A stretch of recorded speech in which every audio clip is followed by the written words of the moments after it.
Sa napapanood nga sa social media ng mga fans at mga netizens sa kaganapan sa burol ng isang Asia's Queen of Song na si Pilita Corrales na mamita nga ni Janine Gutierrez ay tuwang-tuwa at masaya talaga silang nakikita sa Echo na nasa tabi lagi ni Janine.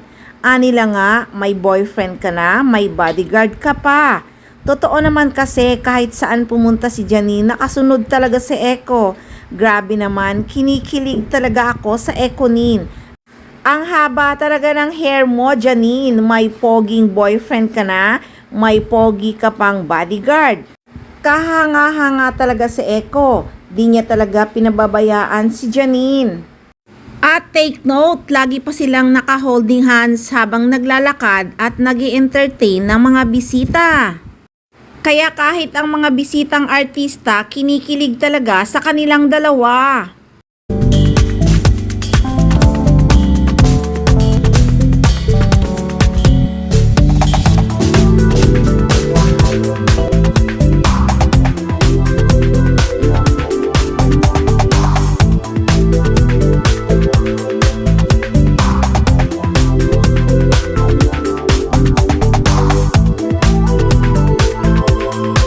Kaya talagang everything have reasons. Imagine kung si Paolo ang BF niya, do you think he will be around and comfort Janine? Nope, di ba?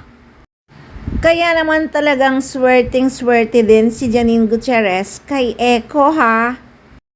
Mahal na mahal kasi talaga siya ng aktor. Nakikinita na nga na mukhang sa kasalan na hahantong ang relasyon ng Econin. Siguro ang ganda ng anak nila ni Echo kasi si Echo pure Pinoy talaga. Si Janine may halong Spanish at Amerikano kaya ang ganda niya. May napanood nga akong live ni Janine na may nagtanong sa kanya kung anong foreign blood niya. Sabi niya, ang mami ko lahing Amerikano. Ang daddy ko may lahing Spanish and American. Nag-joke pa nga siya, so ano daw siya? Askals. Does Janine Gutierrez have foreign blood? Well, si Mama, her biological father is American. And then si Papa has Spanish and American blood also, and Filipino blood. So, ano tayo? Askals. Anyway guys, sa ngayon ay mag-aabang-abang lang tayo ng mga kaganapan at updates ng Econin sa burol ng mamita ni Janine Gutierrez. Wala pa rin kasing updates hanggang ngayon kung kailan nga ihahatid sa huling hantungan ang Asia's Queen of Songs. At guys, marami pa tayong aabangan na mga ganap ng Econin.